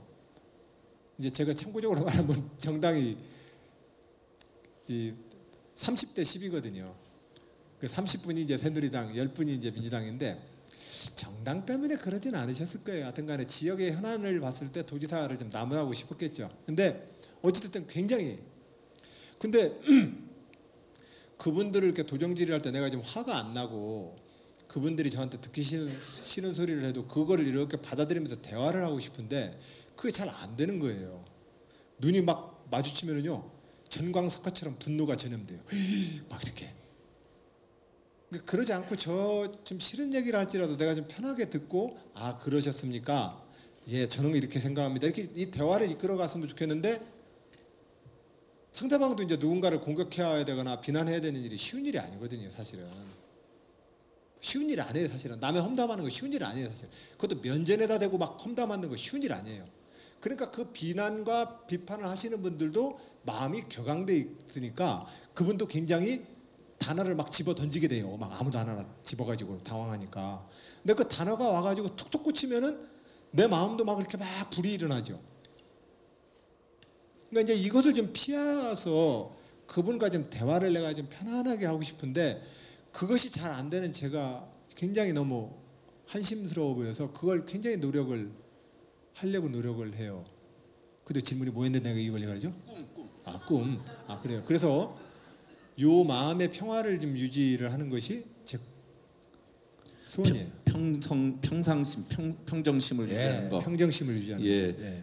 사실은 늘 욕을 먹고 사는 사람들에겐 평정심을 유지한다는 것처럼 쉽지 않은 일이 네. 없습니다. 여기 보니까 네. 박 시장님하고 똑같게 생겼다고 하는 얘기가 있는데 그걸 좀 모욕으로 지금 생각하실 수 있는 거죠? 어떤 박 시장님하고요? 박 서울 시장이라면 박원순 시장님하고 누가 그렇게 심한 말을 했어요? 아니 근데 마인드가? 예, 예. 아. 맞아요. 나도 그럴 거라고 봤어요. 왜냐면 결과적으로는 뭐 미남 미녀도요 나이 먹으면 똑같아져요. 중력을 못 이겨요. 예. 그 혈액형은 또 뭐예요? 혈액형을 묻는 분들이 있는데. A형. A형? 예. A형 같은데 A형 손 들어 보세요. 예. 자 A형 남아요 오늘. 예, A형 오늘 서로 예. 파티를 하도록 합시다. 좋습니다. 근데 A형끼리 붙으면 또 서로 소심해서 싸우고 서운해하고 그러는데 사실은 저도 A형. 말도 못하고. 사실 지사님의 이력을 보면 제 개인적으로 좀 물어보고 싶은 게 있었어요. 아까 잠깐 얘기가 나왔습니다만은 지사님이 남대전 고등학교를 입학하셨죠? 예, 대전에 있습니다. 예, 네. 그때 80년도에 결국 그 일로 결국 학교를 나오시게 되죠. 네. 그리고 81년에 성남고등학교를 갔다가 또 자퇴를 하죠. 예, 그럼 3개월 만에 자퇴했어요. 예. 지금 고등학교를 지금 몇 번 그냥 그만두게 되는 거예요. 그리고 그 다음에 82년도에 대입 검정고시를 네. 치르시죠. 저 그래서 바빠요. 왜냐면 동문회를 세 군데 나가야 돼요. 대한민국 검정고시 동문회 지금 고문하고 있죠. 예. 그리고 나서 성남고등학교 동문회 나가야죠. 남대고등학교 동문회 나가야 돼요. 그리고 나서 대학은 몇 년도에 입학하셨어요? 제 나이에 입학했어요. 그러면 82년도, 83년도? 네, 83년도에 입학했어요. 83년도에 대학을 고려대에 입학하셨죠? 예, 예. 근데 졸업은 몇 년도에 하셨어요? 졸업은 95년에 했어요. 지금 이렇게 파란만장한 학력을 갖고 계세요. 왜 그렇게 된 거예요, 도대체? 제가 알겠어요, 그걸. 예. 세월이 그만 안 하니까 제가 그렇게 살았겠죠. 사실은 이게 충청도 버전이에요. 예. 충청도는 절대로 직답을 안 합니다. 그걸 누가 안 돼요. 그냥 세월이 그만하니까 그렇게 살았겠지요. 이게 충청도의 허심탄법이에요. 예. 툭 던져놔요. 툭 던지는데 이 툭 던지는 화법에 대해서 좀 불편함을 느끼시는 분이 있어요. 아 이게 내숭 떤다 이러면서. 근데 그렇지 않아요. 충청도 사람들 내숭 떠는 게 아니라 사실은 인생에 대해서 굉장히 겸손한 성품들을 가지고 있어요. 그러니까 뭐라고 확 주장을 못하는 거예요.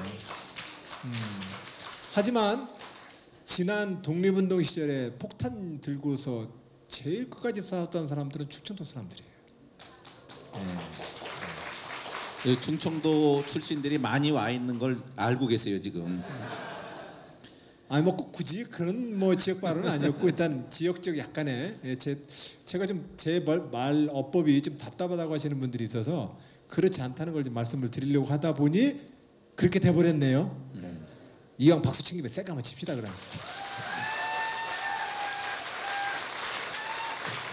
별로 재미있지도 않은 말에 계속 박수 치고 그러세요.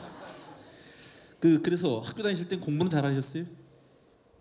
그렇게 뭐 잘했던 편은 아닌데 그래서 못했던 편은 아니에요. 네.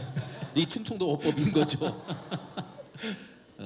사실은 지금 이제 여기에 계속 올라오는 게 대통령에 출마하실 거냐, 또 언제쯤 선언하실 거냐, 또 거기에 대한 기대감도 갖고 있는 이런 질문들도 있고 그런데 예. 이 자리에서 말씀을 해주실 수도 있어요? 예, 저는 어떤 열심히 노력을 해서 도전은 할 겁니다. 예, 도전을 할 거고 근데 뭐 도전하면 됐지 뭐 내가 뭘 뒷말을 또 하려나 모르겠네. 나와 주셔야 합니다. 대통령 게스트 7 네. 그런 얘기가 있네. 예, 예. 도전하겠습니다. 그래요. 경쟁 상대가 누굴까요? 까지 있네. 도전하시는 모습 응원할게요. 예, 안일하지 않게 안희정을 갖고 삼행시를 졌네. 한번 띄워보세요. 안일하지 않게 희망의 나라를 세우려고 정리에 힘쓰시는 안희정 도지사님. 그 짧은 시간에 머리도 좋으시네. 그래요. 오늘 박근혜 대통령 대국민 사과 들으셨나요? 어떻게 생각하세요? 박근혜 대통령이 제가 취임 때부터 계속 일관되게 박근혜 대통령한테 계속 주문했던 것은 딱 하나예요. 따뜻하셔라. 여성 대통령을 선택했던 그 국민들의 마음은 따뜻함을 원하는 것이다. 남자들은 하도 그냥 이명박 대통령 해가지고 그 노무현 대통령이랑 그 있던 그 봉화마을까지 그걸 뒤집을 하고 그럴 일이 아니잖아요. 좀 따뜻하게 수용하고 대화의 여성성애를 좀 발휘해달라는 기대도 있지 않았나요? 그래서 이제 그렇게 해서 이제 따뜻하게 대화를 좀 더 해주는 그런 지도자이길 바랐는데 박근혜 대통령이 그 대화를 거의 안 하셨지요. 몇 해 전인가 2년 전인가 한번 춘추관 청와대에서 대통령 기자회견을 하다가 장관들이랑 이렇게 대면 보고를 안 받는다고 어떤 기자가 물어보니까 우리가 뭐 그렇게 자주 그렇게 굳이 만나야 우리가 만남이 이렇게 필요한가요? 뭐 이런 투의 대답을 하시더라고요. 아, 장관이면 대통령 스텝인데 스텝이랑 안 만나면 그냥 누구랑 만나겠다는 거예요? 근데 그때도 난 굉장히 좀 이상하게 느꼈었는데 더 크게는 제가 아까 말했던 대로 대화를 해주셔야 되거든요. 진실하게. 예를 들면 세월호 같은 경우도 그거 무슨 게 큰 난리라고 세월호 그 유가족한테 그 붙들고 울고서 문제를 좀 풀어주면 되잖아요. 그걸 가지고 지금 그렇게 지금 그 광화문 그 콘크리트 바닥에 그 유족을 그렇게 오랫동안 놔두는 게 맞습니까? 아, 나는 모르겠어. 그건 상식적으로 안 맞아요. 그게 무슨 그렇게 크게 그 모든 흑막이 있는 사건이겠습니까? 우리 사회가 뭔가 풀어야 될 과제들일 뿐이죠. 그래서 그 고통을 좀 안아주고 이렇게 해야 되는데 그걸 안 하시고 못 하시기 때문에 결과적으로 오늘 같은 사태가 벌어진 것 아니냐 싶어서 좀 안타깝습니다. 장관과 기자들, 비서들 안 만나는 시간에 누굴 만났다고요? 저는 얘기 안 했어요. 하여튼 그 여러분들 요즘 그런 것 때문에 속 많이 상하실 텐데 어쨌든 그런 꿈들이 우리 안희정 지사를 기다리는 마음으로 또 이렇게 표현되는 것 같다는 생각이 듭니다. 원래 시간이 제가 허용되기를 5시 55분까지 하라고 그랬는데 지금 6시 10분이 됐어요. 아까 좀 늦게 시작해가지고 그런 영향이 있는데 그래도 플로어에서 이 엄지족 갖고 못하겠다 이거 답답해서 질문을 직접 들어야겠다는 분 한 두어 분 질문을 좀 들도록 하겠습니다. 한 분 또 남성만 말고 여성만 한번 들어볼 여성 없어요? 아까 여성 팬들이 많았는데 저 위에 있군요. 예, 여성 한 분.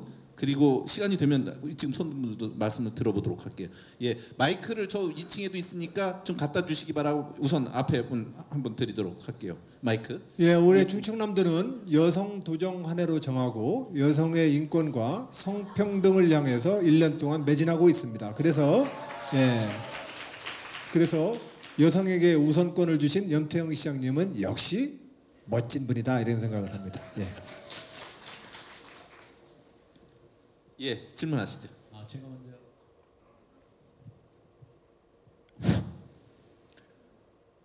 정치인 안희정 지사님 반갑습니다.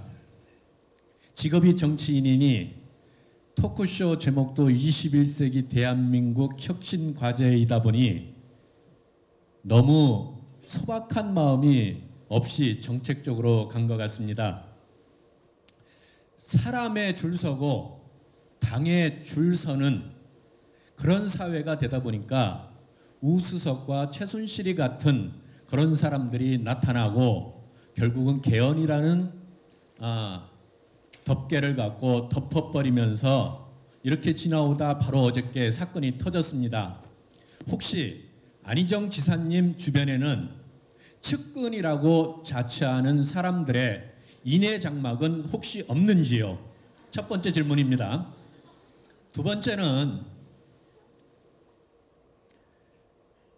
뜸 들이는 정치, 일종의 제가 뜸 정치라고 말씀을 드리겠습니다. 설익은 정치인들이 지금 나서서 모두 대권이라는 부분을 갖고 이야기를 합니다. 아니 땡 굴뚝에 연기가 나겠습니까? 하면 하고 안 하면 안 하는 거지 왜 그렇게 뜸을 들이십니까? 대한민국의 국민들을, 대한민국의 국가와 국민들을 이끌 차기 대통령이라면 당당하게 출마하시겠다고 말씀을 해주시기 바랍니다. 그리고 세 번째는 국민 가수도 있고 국민 MC도 있고 국민 타자도 있습니다. 3주 전에 노무현 대통령 그가 그립다 해서 제가 봉하마을을 다녀왔습니다. 노무현 대통령이 계실 때는 그분이 99%의 국민들의 대통령인 줄을 몰랐습니다. 돌아가신 다음에서야 제가 느끼고 깨달았습니다. 개인적으로 안희정 지사님은 제 고등학교 후배님이십니다. 후배님이지만 제가 스스로 고개를 숙여봤습니다. 정말 국민들, 소외된 국민들의 편에 서서 국민의 눈물을 감싸줄 수 있는 그런 사람이라는 생각에 후배이지만 존경할 만한 그런 사람이라 생각됩니다. 예. 만약 안 지사님이 정말 대통령에 출마하신다면 국민의 대통령이 되시길 진심으로 바랍니다. 예, 이상입니다. 감사합니다. 여기가 대권 출마 기자회견장이라도 될 것 같은 느낌인데 아까 말씀을 해주신 것 같은데 어쨌든 예 답변하시겠어요? 예, 일단은 뭐 예를 들면 입학 공고가 나야 입학원서를 쓰지 않습니까? 그러니까 이제 입학 공고가 아직 안 났기 때문에 지금 얘기해봤자 다 아직은 그 얘기할 때가 아니라서 그런 겁니다. 예. 입학 공고 나면 이제 입학원서 쓰면서 얘기를 해야죠. 시점이 이제 그렇게 된다는 말씀을 좀 드리고. 아직 입학 시즌이 시작이 안 됐다. 예, 그렇습니다. 예, 입학 시즌이 시작되어 이제 그때 얘기를 하는 것이 그 순서가 맞다는 생각을 하고 있습니다. 그리고 주신 말씀은 뭐 국민의 대통령이 돼달라. 예, 좋은 민주주의 정치인으로 제 직업 인류와 직업적인 책무를 다하겠다 이 말씀을 드립니다. 그래야 되겠죠. 예, 그렇게 그건 좋은 당부 말씀으로 제가 꼭 명심하겠다는 말씀 올리고 인해 장막 이러는데 이제 옛날처럼 사실은 누가 귀를 가리고 신문을 뭐 오려가지고 이승만 대통령 못 보게 하고 뭐 좋은 소식만 전달하고 제가 볼 때는 사실은 그것은 누가 가리했다라기보다는 자기 마음이 그쪽에 닫혀 있기 때문에 못 듣는 거거든요. 저는 그렇게 생각합니다. 인해장막을 만들어서는 안 된다는 그 말씀 꼭 명심하겠습니다. 저는 그 말씀을 실천을 어떻게 하려고 하냐? 아까 제 마음의 평화를 유지하고 싶다라고 하는 말씀은 제 마음이 이렇게 열려 있으면 모든 바람이 다 옵니다. 그럼 다 느낄 수 있습니다. 근데 내 마음이 딱딱해져 있고 무뎌져 있으면 아무리 센 바람을 붙여도 못 느낍니다. 자기가 애써 안 보이기도 하고 실질적으로 못 보게 됩니다. 그래서 지도자가 실질적으로 좋은 사람으로서 좋은 인격과 좋은 품성을 가지려고 노력하는 것은 정말로 어떤 직업에서나 다 마찬가지일 것 같습니다. 근데 이제 현실 정치가 워낙 자꾸 누구를 헐뜯고 비난하고 막 저 사람 나쁜 사람이라고 연설을 해야 될 것 같은 그런 많은 현장에 부딪히다 보니까 자기 마음이 어떤가 자꾸 이제 딱딱해지는 겁니다. 딱딱해지다 보면 그것은 나쁜 놈들이 되고 불의가 되기 때문에 내가 그것은 신경을 꺼도 된다고 생각을 하고 그러다 보면 제가 안 듣는 겁니다. 그래서 인해장막은 주변의 측근에서 생겨나는 것이 아니라 자기 마음이 어떤 부분이 그만큼 딱딱하게 굳어졌다. 이걸 저는 저는 그렇게 해석하고 있습니다. 제 마음이 365도 어느 편이든 오로지 국민들이 하는 얘기에 제 마음이 경직되지 않도록 딱딱하게 분노나 고집으로 딱딱하게 뭉치지 않도록 운동선수로 치면 늘 스트레칭 하도록 하겠습니다. 예. 뭐 그 얘기를 듣자마자 좀 전에 떴던 그 글이 생각이 나네요. 몸매 비결은요. 몸무게가 괜찮아 보이는 거예요 지금? 나름 예. 그래요? 예, 열심히 운동합니다. 근데 이제 집안이 살이 찌는 체질이 아닙니다. 어머님이랑 아버님이 살이 안 찌셔요. 그래서 그냥 주신 그냥 신체 조건이 그렇다는 말씀을 좀 드리고 싶습니다. 예. 그 또 재미난 표현이 하나 있는데 내년에는 종로 구민이 되시나요? 왜 종로구로 이사 갈 계획 있어요? 아닌데. 후년에 해도 되는 거 아닌가? 예. 아마 예정대로라면 내 후년에 제가 그렇죠. 옮기게 해야 되는데. 후년에 해당되는 거죠. 예. 뭘 믿고 일이 잘생기신 건지 참 심하다. 예, 우리 시장님 몸매. 우리 여성 아까 마이크 받았어요? 예, 말씀해 보세요. 그냥 토크 콘서트니까 편안하게 앉아서 예. 질문 드려도 되죠? 예, 뭐 반갑습니다. 살짝 뒤로 이렇게 기대셔도 예. 반갑습니다. 저는 그냥 평범한 주부이고 직장인인데요. 오늘 안희정 도지사님 뵙고 싶어서 반차를 내고 왔습니다. 그래요. 아, 예, 고맙습니다. 제가 이렇게 많은 분들 앞에서 이런 경험이 없기 때문에 중간중간 제가 궁금한 걸 좀 써봤거든요. 질문 사항이 많은가 봐요, 그죠? 아니에요. 네. 그 지금 대권 잠룡이시니까 예, 거기 포커스를 맞춰서 질문을 한 가지 드릴게요. 네. 지금 그 이명박 박근혜 정부 10년 가까이를 보내면서 저는 이제 굉장히 저급한 정권이라고 생각을 하고 있는데 그 많은 국민들이 지금 피로감이 쌓여 있고 무력감에 빠져 있는 것 같아요. 저도 그렇고요. 근데 지금 굉장히 비정상적이잖아요. 요새 전국을 보면. 그래서 이 비정상적인 그 현재 전국을 정상으로 돌리기 위해서는 어떤 혁명과도 같은 혁신이 필요하다. 그런 게 선행되지 않고서는 대한민국의 미래가 그렇게 밝지만은 않다고 저는 생각을 하거든요. 그래서 대권 잠룡으로서 어떤 로드맵이나 구체적인 전략을 갖고 계신지 분명히 있을 거라고 저는 생각을 하거든요. 그래서 지금 실타래처럼 얽혀있는 이런 전국을 풀 수 있는 어떤 해법을 갖고 계신지 그게 궁금합니다. 잠룡. 염태영 시장님이 답변을 그 참고적으로 잠룡이란 단어 좀 우리 다른 단어로 써 있으면 좋겠어요. 왜냐면 언뜻 들으면 잡용으로 들려서요. 그래서 잠룡 그래서 그냥 도전자 이렇게 그냥 도전자라고 그냥 해주시면 좋겠는데요.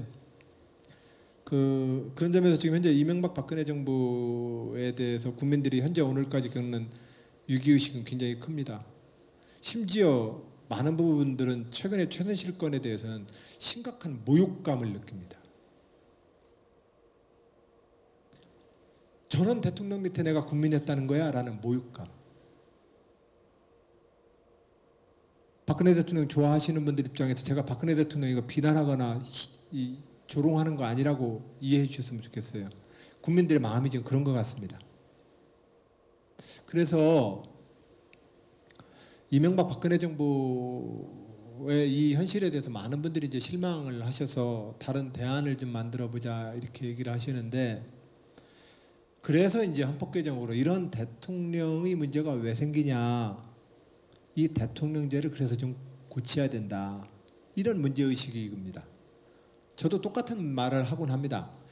어렸을 때 어른들께서 청와대 터가 세가지고 거기 대통령으로 들어가면 다들 그 온전치 못하게 됐다고 얘기들 하세요. 근데 제가 볼 때는 청와대 터가 정말 세서 그런 걸까? 참고로 충청남도 관사 터는 더 셉니다. 청와대는 인왕산이지만 충청남도 도지사 관사는 용봉산입니다. 용용자 봉봉자를 쓰는 용봉산으로 주말 산악인들에게는 매우 사랑을 받는 산입니다. 340m 해발, 그리고 2시간 반이면 코스를 내려와서 점심을 맛있게 드시고 덕산온천에서 목욕을 할 수 있는 아주 좋은 훌륭한 산행 코스입니다. 예. 그런데 청와대 터가 세서 그런 게 아니거든요. 왜냐하면 두 가지 원인입니다. 하나는 청와대에다가 모두 책임을 미루기 때문에 그렇습니다. 대한민국에 생기는 모든 일을 다 청와대에다가 책임을 미루니 그 누가 대통령 한들 그걸 다 책임져요. 못 지죠. 그렇기 때문에 청와대 터가 센 게 아니라 우리의 정치 문화와 사회 제도가 대통령이라고 하는 것에 다 책임을 미루는 겁니다. 옛날로 치면 우리 집안을 본 맏며느리나 맏아들한테 다 책임 미루는 거나 똑같습니다. 맏아들이라고 어떻게 증조 할아버지까지 혼자 그 많은 묘수를 다 벌출 때 되면 혼자 깎으란 말이에요. 옛날 같으면 뭐 종토라도 물려줬으니까 맏아들이 종손이 한다지만 지금 형제들이 모여서 같이 깎아야죠. 안 그래요? 네. 벌초 때 형제들이 모여서 이렇게 서로 깎으면 이거 쉬운 걸 그걸 꼭 네가 종손이니까 네가 종답이라고 뭐 바닷맞이라도 네가 받았으니까 네가 깎으라고 그러거든요. 그러다 보면 집안 싸움이 납니다. 그러나 똑같습니다. 종손과 마지라를 정해놓고 그게 대통령인 겁니다. 거기다 책임을 다 미루고 있거든요. 그러니까 대통령이 절대로 임기 말에 편안할 수가 없습니다. 모든 욕을 다 먹어야 합니다. 모든 사건에 대해서. 이게 문제입니다. 근데 문제는 대통령이 또 이것을 특히 이명박 박근혜 대통령은 이것을 또 이 화를 자초하고 있는 겁니다. 야, 제 손 좀 봐라. 너 나한테 안 물어봤어. 나한테 결제 맡아. 이 사람 아직도 현직에 있어요? 문화체육부부 국장인지 과장인지 말이에요. 이런 식으로 대통령이 개입을 해놓으면 그럼 모든 책임을 자기가 져야 되는 겁니다. 사실은 그래서 이것이 헌법 개정의 필요성도 있지만 어떻게 보면 현재 있는 헌법 내에서도 이 대통령 일극 중심의 정치 문화를 바꿔내야 합니다. 예를 들면 이것은 대통령 탓만 할 것도 아닙니다. 예를 들면 유승민 의원이 박근혜 대통령한테 서운한 얘기를 했다고 칩시다. 제가 볼 때도 단어 몇 개는 조금 들을 때 기분 나쁜 단어를 썼어요. 그 기분이 나빴겠죠. 청와대는. 그런다고 의원들이 모여가지고 의총에서 뽑은 원내대표를 갖다가 그렇게 쫓아낼 수 있는 겁니까? 그 쫓아낸 사람은 누굽니까? 새누리당 의원들이잖아요. 국회와 의회의 권위를 지키지 못했던 것은 그 의원들이지 청와대가 아닙니다. 우리가 어떠한 위치에서든 간에 우리의 위치를 정해야 합니다. 세월호 사건, 진도 VTS의 그 해경이 책임져야죠. 청와대 무슨 장관이 책임지고 청와대 무슨 대통령이 책임집니까? 근데 그 사람은 왜 책임을 안 졌을까요? 너는 토달지 말고 시키는 일을 하라고 맨날 두드려 맞으니까 자기는 책임 안 지는 거죠. 토달지 마. 너는 시키는 대로만 해. 이게 우리 정치 사회 문화지 않습니까 지금. 그러니까 사실은 그렇게 밀고 하다 보면 결국은 청와대밖에 책임질 데가 없는 겁니다. 근데 청와대에 몇 명이 근무하는데 대한민국 5천만 일을 다 책임진단 말입니까? 그래서 분권을 시키지 않기 때문에 청와대가 화를 자초하고 있는 것이고, 그죠? 그리고 우리의 정치 문화 자체도 청와대 터가 세게 만들어 버리는 겁니다. 그래서 이것은 제도적 개선 사항도 있지만 제도적 개선 사항도 있지만 실질적으로 우리가 현재의 헌법 내에서 정당의 지도자와 의회의 지도자들이 자기의 권한과 권능을 좀 더 다할 수 있도록 높여줘야 합니다. 청와대 정무수석 앉혀놓고 나서 정무수석이 집권여당 관리하라고 하면 안 됩니다. 문화 자체가 바뀌어야 합니다. 그건 의회의 문제입니다. 그런데 노무현 대통령도 이랬습니다. 대통령은 국가보안법 이제 박물관에 집어넣고 폐지하라고 했는데 열린우리당에서 자기들끼리 토론해가지고 국가보안법 폐지안에 대해서 자기들은 당론으로 채택을 안 했습니다. 그러니까 여론이 어떻게 돌아갑니까? 아무리 평등한 일에도 대통령이 국가보안법 없애자고 했으면 열린우리당은 없애야지. 무슨 콩가루 집안이야 저 집안이. 이렇게 되거든요. 그러나 나는 아니라고 생각합니다. 의회의 지도자들은 대통령 뜻이 그렇다 할지라도 의회의 정당의 지도자는 자기가 결정할 수 있어야 되는 겁니다. 이걸 갖다가 감히 청와대 말을 니들이 안 들어? 이러면서 손보겠다고 다 알려드는 것도 구태고, 조금 가서 손 좀 봐준다고 하니까 얼른 그 사람 자기 동료와 동지들을 자기들이 뽑아놓은 대표를 쫓아내는 그 정치 문화도 낡은 겁니다. 자, 이 변화를 어떻게 시작해야 됩니까? 저는 헌법이나 제도적인 큰 제도적 장치의 변동도 필요하지만 문제는 이제 우리는 그 새로운 민주주의 질서를 수용할 새로운 시민들과 함께 시대 역량이 됐다고 생각합니다. 대통령과 정당의 지도자들만 이 시대를 수용하면 됩니다. 저는 그것이 변화와 큰 혁신의 첫 출발점이 된다고 생각을 합니다. 예. 아까 진지함이 장점이라고 그랬죠? 예, 장점만 맞습니다. 사실은 여기 재미난 것들이 많이 올라와서 좀 소개를 하려고 했는데 지금 벌써 6시 반이 되니까 게스트들이 또 퇴장하는 분들이 많이 있는 거 보니까 이제 끝내야 될 것 같습니다. 예정된 시간보다 30분이 넘어서 저기 경기도 바르게 살기 협회 이 회장님이나 또 우리 노인회 최 회장님 이런 분들 손을 드셨는데 질문을 못 답변드려서 죄송하고요. 아마 이 자리는 기자분들도 많이 계신데 기자분들도 요즘 현안이 많아서 저한테 질문할 게 많다고 그랬는데 아마 다들 그 시간 관계상 사양을 해주신 것 같습니다. 저한테도 뭐 공공시설 대관에 대해서 그 의견 주신 분도 있고 그런데 그런 분들은 저희 비서실로 가시면서 잠깐 들려주셔서 어디가 특별히 그런지 좀 말씀해 주시면 제가 다시 한번 점검하도록 하겠고요. 염 시장님 사회 잘 봅니다. 훈남 이렇게 쓰신 분 대단히 훌륭합니다. 이런 말 아주 좋아해요. 사실은 예 오늘 이 자리에 안희정 지사님 모시고 토크 콘서트를 합니다만 지사님께 대해서 불과 1시간 반 만나면서 얼마나 더 한꺼번에 많이 알겠어요. 그래도 일부라도 알고 또 직접 소통하니까 좋죠? 예, 오늘 지사님 수원 포럼 오신 소감이 어떠세요? 예, 역시 늘 제가 예전에 참여정부 때 염태영 시장님을 처음 이렇게 인사를 드리게 됐었는데 그 왠지 좋은 사람 있잖아요. 만나면 정말 좋은 사람이라는 느낌이 확 들었었어요. 그래서 그 뒤부터는 이제 저도 사석에서는 형이라고 하거나 이렇게 좀 정말 편하게 의지를 하곤 합니다. 그 우리 염태영 시장님 수원 시민 여러분 많이 사랑해 주셨으면 좋겠습니다. 그리고 수원 시장님께서 지금 화성의 역사 유적과 수원 원도심과 구도심의 발전 전략과 차 없는 거리를 통한 새로운 수원 지역에 대한 여러 가지 구상을 지금 가지고 계시는데 사실상은 이 구상이나 변화의 요구가 시민들 여러분께서는 좀 불편함을 초래할 수도 있습니다. 근데 저는 시장님의 꿈꾸는 수원의 미래에 대해서 전폭적으로 믿고 눈 감고 따라가 주셔도 좀 될 만한 분이다. 네. 그래서 그냥 믿고 맡길 땐 그냥 눈 감고 따라가는 게 제일입니다. 네. 왜냐하면 자꾸 의심하고 따라간다고 해서 결과가 달라지지 않습니다. 그런 점에서 저는 수원시장님이 환경과 생태 그리고 역사 문화유산에 기반한 수원에 대한 새로운 미래 비전에 대해서 저는 수원 시민 여러분들이 정말 전폭적으로 지지해 주시고 힘을 모아 주신다면 저는 세계에서 굉장히 모험적이고 그 첫 역사적 사례를 만드는 도시를 수원시장님과 함께 만드시는 길일 것이다. 예, 고맙습니다.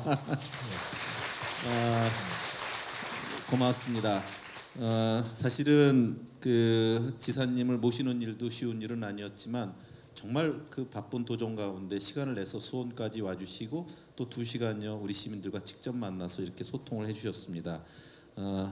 정조대왕께서 아까 댓글에 나온 거라 여기 글이 나온 거라 소개하면서 마치면 정조대왕께서 그 대왕에 오르시고 첫 일성으로 나는 사도세자의 아들이다 하는 왕의 자리에 오르기까지 가슴에 맺혔던 그 깊은 곳에서 나온 얘기를 쏟아냈어요. 나는 사도세자의 아들이다. 그로 인해서 그의 정체성과 앞으로 해야 될 일은 다 정해진 겁니다. 안희정 지사님, 나는 노무현의 아들이다 하는 생각이 왜 없겠어요?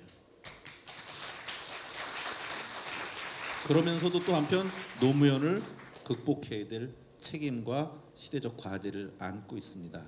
우리는 수원에 와서 정조대왕의 그 많은 그리고 그 정말 국민을 사랑했던 기운을 많이 받아가시길 바라면서 오늘 성심성의껏 답변해 주시고 또 우리에게 정말 진솔한 모습을 보여주신 안희정 지사님께 여러분 다시 한번 큰 박수 부탁드립니다.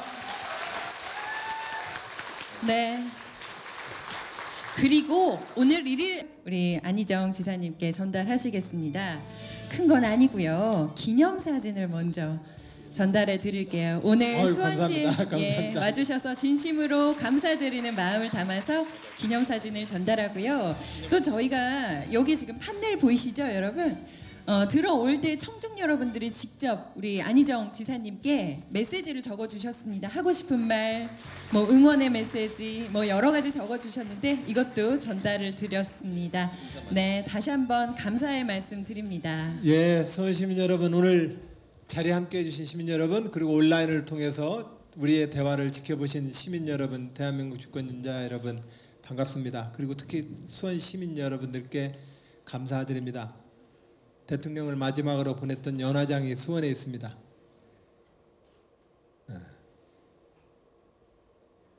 예.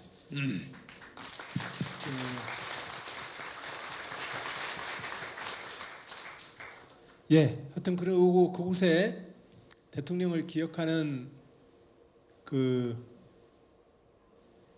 나랑 눈 마주치지 마세요. 나 그때 눈 마주치는 거 나도 눈물이 나려고 하는데 그 대통령을 기억하는 공원을 만드시고 또 대통령을 함께 추억해 주시는 시민 여러분들께 진심으로 감사드립니다. 대한민국 정치인으로서 그 역사를 저는 잘 계승하도록 하겠습니다. 그래서 대한민국이 좀 더 민주주의로 평화와 인권이 살아있는 그 정신을 잘 이어받는 정치인으로 그렇게 노력하겠다. 거기에 바로 염태영 시장님과 저 같은 또 저희들의 도전이 있다. 이 말씀을 좀 드립니다. 감사합니다. 네, 감사합니다.